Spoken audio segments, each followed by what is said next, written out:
صباح الخير عليكم، اهلا بيكم في قناه يويو هاند ميد. النهارده بخيط الهيمالايا.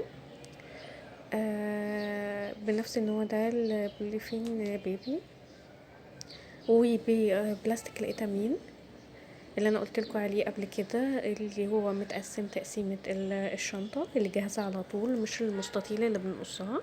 دي سهله، هتلاقوها برضو عند مستلزمات بتوع الخياطه او اللي عندهم خيوط الكروشيه، هتلاقوها موجوده لشغل الاتامين. بس احنا هنشتغل عليها بخيط الكروشيه وبإبرة التنظيف بطريقه سهله جدا. كل اللي هنحتاجه إبرة التنظيف معانا والخيط، وهنعد الأرضية بتاعتنا كام مربع وتنفع القسم على كام. أنا عديت المربعات عندي وطلعت تنفع القسم على 8، حوالي 42 مربع. خدوا بالكم لان هي فيه احجام، فانتوا كل واحده تجيبوها تتاكدوا الاول وتشوفوا العدد ايه، بناء عليه نبدا نقسم. هقص قطعه خيط طويله شويه وبلضمها بإبرة التنظيف. ولو لقيتوا ان انتوا الخيط هيتكعبل معاكم وانتوا شغالين، بلاش تعملوا زيه، ما يبقاش الخيط من الاول طويل كده، ممكن تقصروه عن كده. وانا حتى في اول الفيديو ده كنت بطول ان انا ان انا مخليه الخيط مجوز، كنت بطوله مش مجوز ان انا وانا بشتغل، لا انا كنت بقصر يعني الخيط على نفسي. بس على فكره ده بيبقى تقيل في الشغل، فانت عادي اشتغلي بخيط مفرد واحد وتقصري اللي هو الطرف الاولاني علشان ما تتلبخوش وانتوا شغالين. انا كده كده شغاله برضو هنا بفرد، بس انا كنت بقصر على نفسي طول الخيط معايا. بشد الخيط من اول مربع انا محدداه وبسيب طرف الخيط معايا علشان ما يتفكش بعد كده الشغل. وهعد من 8 مربعات من المربعة اللي انا دخلت فيها، وابدا اعدي ابره التنظيف بالراحه اهو، وسايبه الطرف معايا علشان اشتغل عليه، علشان ما يفكش مني وابقى قفلت الخيط عليه. شغلنا في الشنطة دي هيبقى سهل جدا لو انتوا حتى اول مرة يتعامل مع الموضوع ده واول مرة يتعامل مع بلاستيك الاتامين. مش هنعمل غرز كتير ولا اي حاجة، ولا هنلفه ولا في اي حاجة، ولا حتى هنبقى محتاجين عد غير دايما في بداية الغرزة. بس هنشتغل كله الخيط كله كأننا غرزة واحدة رايح جاي بطول الخيط كله. قلنا الخيط اللي احنا جايبينه دوت فيه اصلا وبرة، فاوريدي هو هيعمل الشكل بتاعه، وتخين هيملالي الفراغات بسرعة من غير ما اضاعف الخيط، فمش محتاجة ان انا ابذل فيه اي مجهود. هبدأ اطلع على نفس المربعات اللي انا حددتها في الاول، هبدأ اشتغل عليها زي ما انتوا شايفين رايح جاي، ومحافظة على طرف الخيط معايا ورا ان انا بشتغل عليه.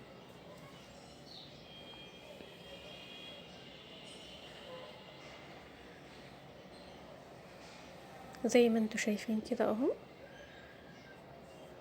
بدأ في المربعات عندي تتدار اهي، وهفضل شغالة بنفس الطريقة بالراحة خالص بإبرة التنظيف. لو ما عندكيش إبرة التنظيف، عندك إبرة العادية بتاعة التنجيد، أو الإبرة العادية المعدن اللي هي مقاس كبير، تقدري تستخدميها. يعني ما تأزموش نفسكم في حاجة خالص، نقدر نستخدم الأدوات المتاحة عندنا.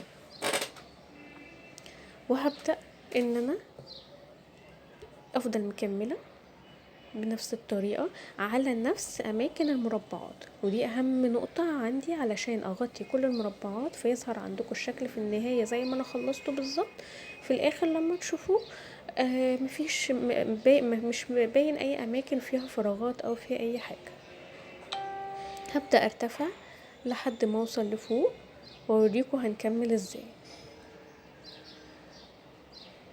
وهنركز في ان احنا نفضل ماشيين على عدد المربعات كده اهو. انا بس وقفت علشان اوريكم حاجه، ان انا كان ده طول الخيط اللي انا قصيته اول خيط، ارتفعت بيه لحد فوق. انا هفضل مرتفع لحد فوق بطول الاتامين بتاعي. زي ما انتوا شايفين العدد بتاعنا مظبوط كده، ان احنا سايبين الجوانب ما جيناش عندها. طيب انا هبدا ان انا اوصل ازاي كده. قصيت حتة خيط تانية ولضمتها برضو في إبرة التنظيف، وبشدها بالراحة علشان أحافظ على الطرف يفضل معايا في إيدي التانية بالشكل ده. ونقلب الإتامين بتاعنا ونعقدها عقدة بسيطة خالص وما تنسوش اللي لسه اول مره يتفرج معايا على الفيديو، ما تنسوش الاشتراك في القناه ولايك للفيديو لو عجبكم، وهيكون لينك القناه موجود في خانه الوصف علشان لو في اي حاجه فاتتكم. كده احنا عقدناها عقده بسيطه، وهنرجع نكمل شغلنا زي ما بدأنا في الاول. ازاي؟ ان انا برضو هرجع ادخل في المكان اللي المفروض ان انا ادخل فيه في المربعه بتاعتي. نحاول بس اكبر لكم اوضح لكم واختلاف الاضاءه، بس انا بحاول علشان ابقى في جزء ساعات بنور فيه الاضاءه عشان يبقى باين لكم الغرزه، وجزء بحاول انور يعني اقلل الاضاءه شويه علشان يبان لكم شغل الايتامين نفسه، لانه ابيض فمبقاش باين قوي في الاضاءه العاليه. هحافظ على طرف الخيط معايا كده وهشتغل من حواليه عليه، يعني علشان ان انا اداري كل الطروف اللي هتبقى باينه معايا، بحيث ان انا عندي دايما يبقى ظهر الشنطه ووش الشنطه زي كانه حاجه واحده، ابقى انا بس اللي فاهمه مكان مثلا العقده هي اللي بارزه، فابقى انا فاهمه ومركزه انه انهي الظهر وانهي الوش، علشان ما يسببليش اي عبعبه ولا اي حاجه تفك بعد كده لما تيجي تسلميها لحد ما تفكش بعد كده. اهو انا بدات اطلع عليها اهو، وهفضل اطلع عليها كده لحد ما اوصل للاخر، وهوريكم بس هنا في النهايه انا هعمل ايه. انا بالنسبه لي الاخر سطر ده احنا هنسيبه علشان هنعمل برواز الشنطه، فانا بالنسبه لي كده انا خلصت العمود بتاعي الاولاني، وهبدا ان انا اعد تاني. بس هعد ازاي علشان ابدا ارجع؟ بعد من المربعية اللي انا مخلصة فيها دي معايا، بعدها معايا وعد بعدها 7، يبقى انا كده كأن معايا ال8 مربعات، وابدأ اطلع فيها ونركز ان احنا ما ننساش مربع اهو. اعدهم تاني كده 8 بالمربعة اللي انا بادئه من عندها، وهدخل فيها تاني علشان اغطي، لان ما ننساش ان ده الوش بتاعي بتاع الشنطة، وابدأ اكمل. بس هكمل ازاي؟ انا تمام كده بطلع في المربعة التامنة اللي احنا عدينها، لكن وانا راجعه بدخل دايما في اخر مربعه انا كنت شغاله فيها العمود اللي فات زي ما انتوا شايفين كده. ليه؟ علشان ما يبانش عندي اي فراغات. احنا لو دخلنا في المربع اللي بعدها هيبان لي الخط الفاصل ما بين الاتنين، لا انا مش عايزه اي حاجه تكون باينه. طبعا انا كملت لحد ما خلصت الجزء دول، الوجهين دول زي ما انتوا شايفين اهو. ده من ورا كده مكان العقد، لكن من قدام باين عندي املاس خالص، كل حاجة متدارية، حتى طروف الخيط لما نخلص بدككها بإبرة التنظيف في الخيط من ورا في الجزء بتاعي اللي انا محدداه انه الظهر، وبقص الزيادة فما بيبانش حاجة خالص. وعملت ايد من وجنب من جوانب الشنطة، وهعمل معاكم الجنب التاني علشان بس ما اطولش عليكم.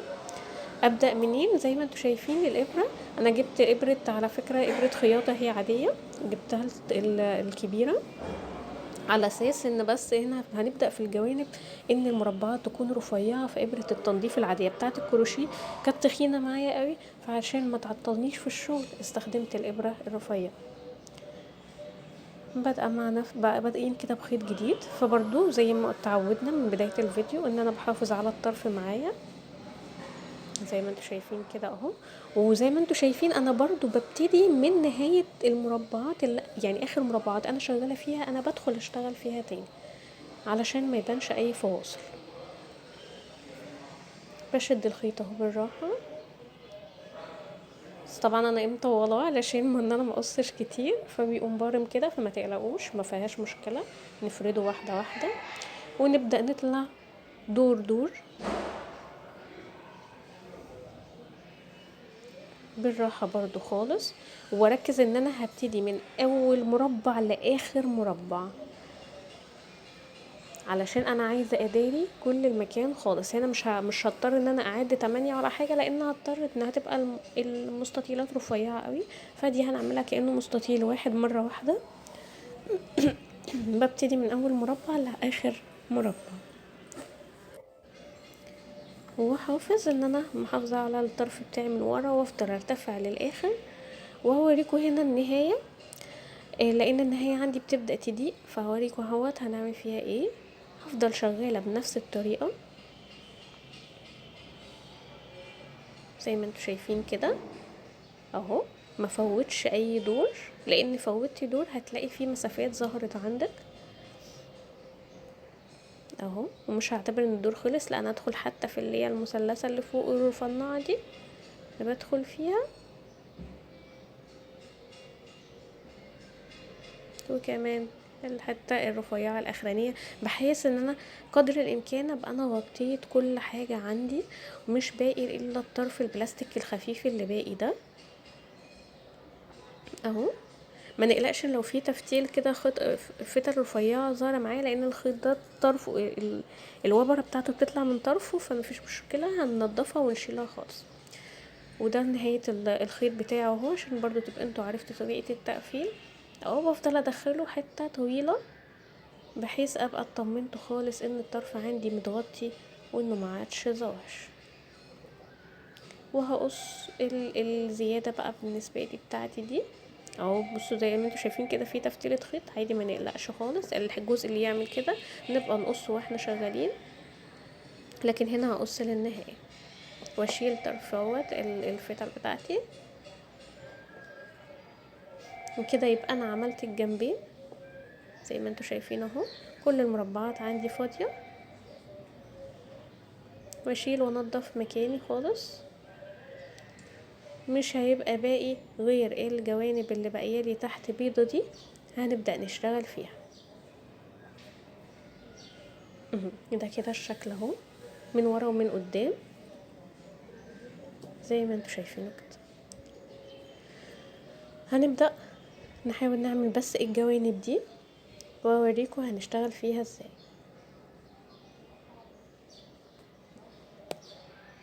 عندي من اليمين ومن الشمال، وعندي الناحية التانية كمان اللي بعد الجوانب.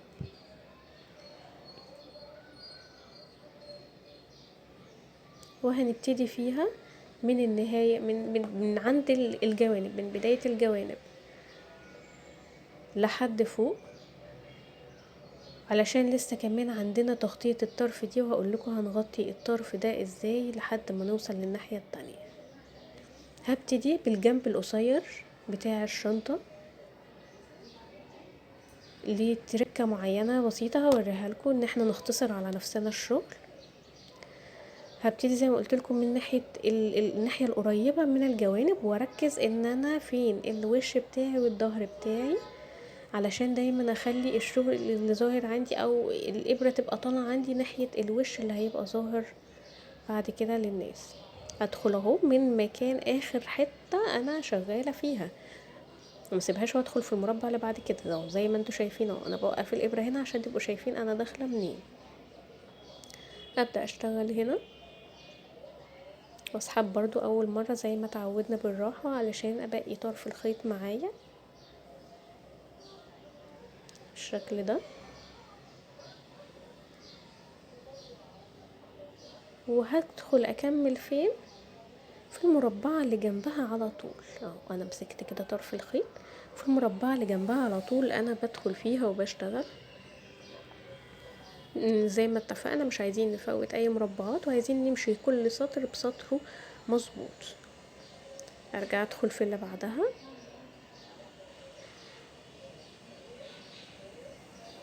الفتل دي، ولا تقلقوا خالص ولا تفتكروا ان هو هيفك بعد كده، لا عادي. الخيط ده الطروف بتاعته بتطلع معايا عادي، مفيش مشكله، ما نقلقش نفسنا خالص. اهو براجع اهوت ان دي قدامها المربعه دي هدخل فيها.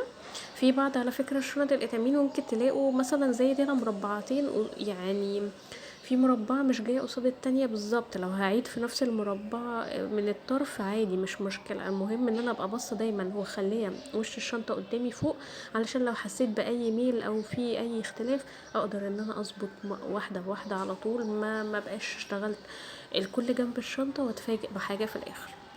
فانا دايما مخليه الوش قدامي زي ما انتوا شايفين كده علشان اراجع عليه اهو. براجع بالخيط بتاكد ان انا كده ماشيه مظبوط. هدخل في المربعه دي وان دي قصاد دي،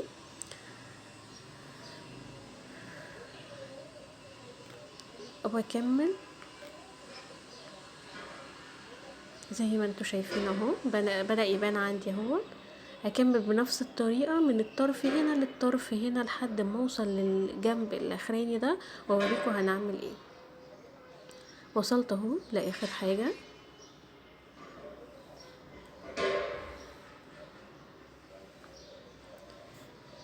وهدخل في اخر مربعة او اللي قبل الاخيرة يعني، بس بالنسبة لي اخر مربعة بالنسبة للاتجاه ده. وانا طبعا كنت سايبه الخيط طويل، او لو عايزين مثلا انه هيبقى قصير وتوصلوه في النص، بس حاولوا الوصله ما تبقاش فوق قوي. وهبدا اغطي الطرف بتاعي ده، وتركزوا معايا ان انا شغاله اللي انا بقفله ده الجنب الصغير بتاعي اللي انا بقفل عليه الشنطه، علشان الجنب التاني هنشتغله بوضع مختلف شويه، هنغير الترتيبه شويه. وعد الخيط اهو، ولو احتجت ان انا حاسه ان انا الطرف كده مش هيبقى متغطي كويس، ممكن ادخل فيه واعمل غرزه تانية. يعني انا هنا دخلت في اللي بعدها على طول، بس كان ممكن ان انا ادخل اعمل غرزه تانية، وبالفعل انا عملت كده في الطرف التاني بعد كده لما هتشوفوه.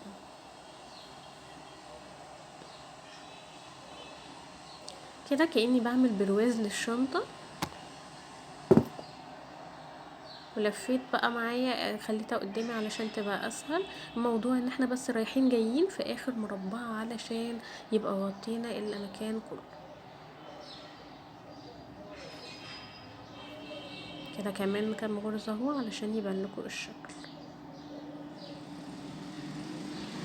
وعلى فكرة الابرة المعدن سهلة جدا، خاصة لو انتوا عندك المربعات او الاتامين اللي انت جايباه رفيع، هيبقى سهل معاكي جدا.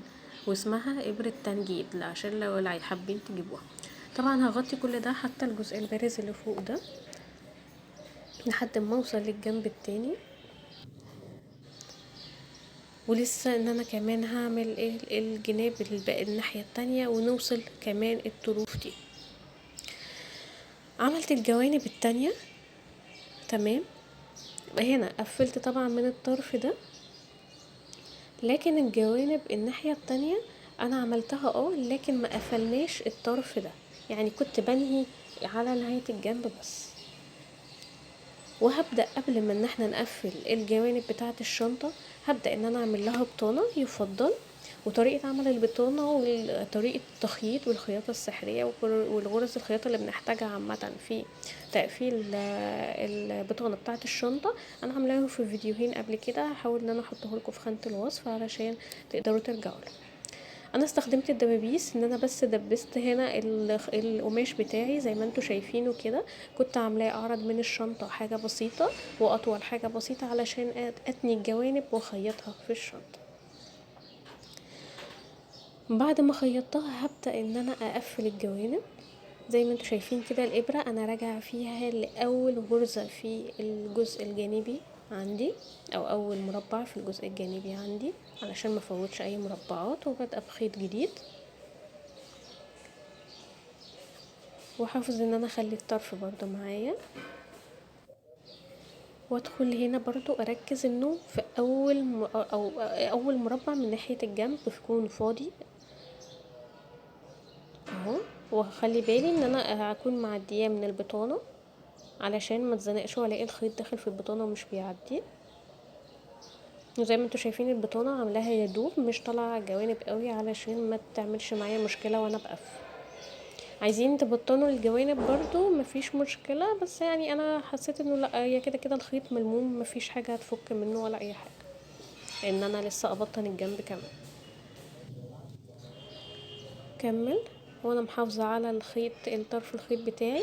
اول غرزتين بس هما اول اربع غرزات هما اللي بيبقوا تقال هنا شوية، لكن بعد كده انا بتني الجنبين على بعض وبفضل اعدي الابرة بسرعة على طول رايح جاي من الجنبين مرة واحدة على طول.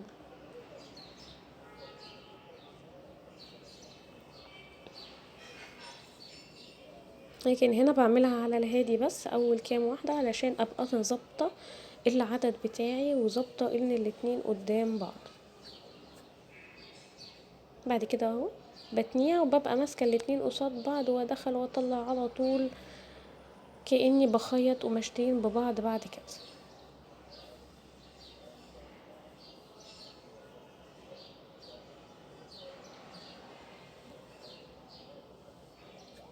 وابدأ اشد الخيط معايا علشان تبدأ تضم. هطلع بس الابرة من الناحية دي، وبعد كده هفضل حطاهم قصاد بعض كده، وهشتغل كأني بخيط بالظبط اتنين قصاد بعض على طول. مش هحتاج ان انا ادخل الابرة اللي جوه وارجع اطلعها من هنا تاني. بس كل ده علشان بس انا لسه بعمل الدوران.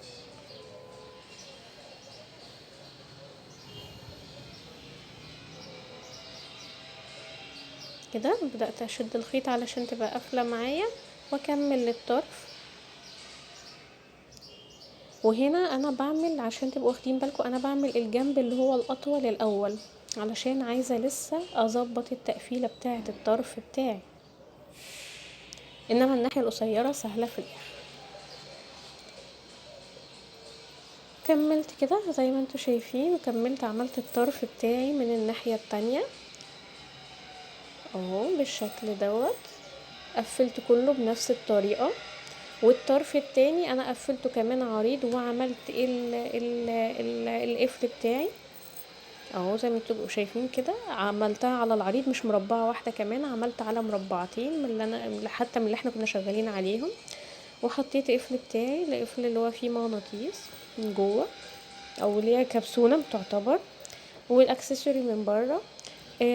استخدمت عادي الحلقات السهلة الفتح عندي، على اساس ان انا ادخلها في الاتامين نفسه على طول، ما بقاش متوتره ان هو مربوط بالخيط، وفي بيخيطوه في الجوانب في الخيط الجانبي. هنا هو انا بوريكم اهوت كده العرض بتاعي. والاكسسوري من بره دي سهله خالص، بتتحط كده فيها حدتين بلزقهم بتنيهم من جوه بس. وكده الشنطه بكامل تفاصيلها بالخيط بتاعنا. اتمنى انها تكون عجبتكم، وما تنسوش الاشتراك ولايك للفيديو لو عجبكم، ولو في اي فيديوهات فاتتكم هتلاقوها في لينك القناه تحت.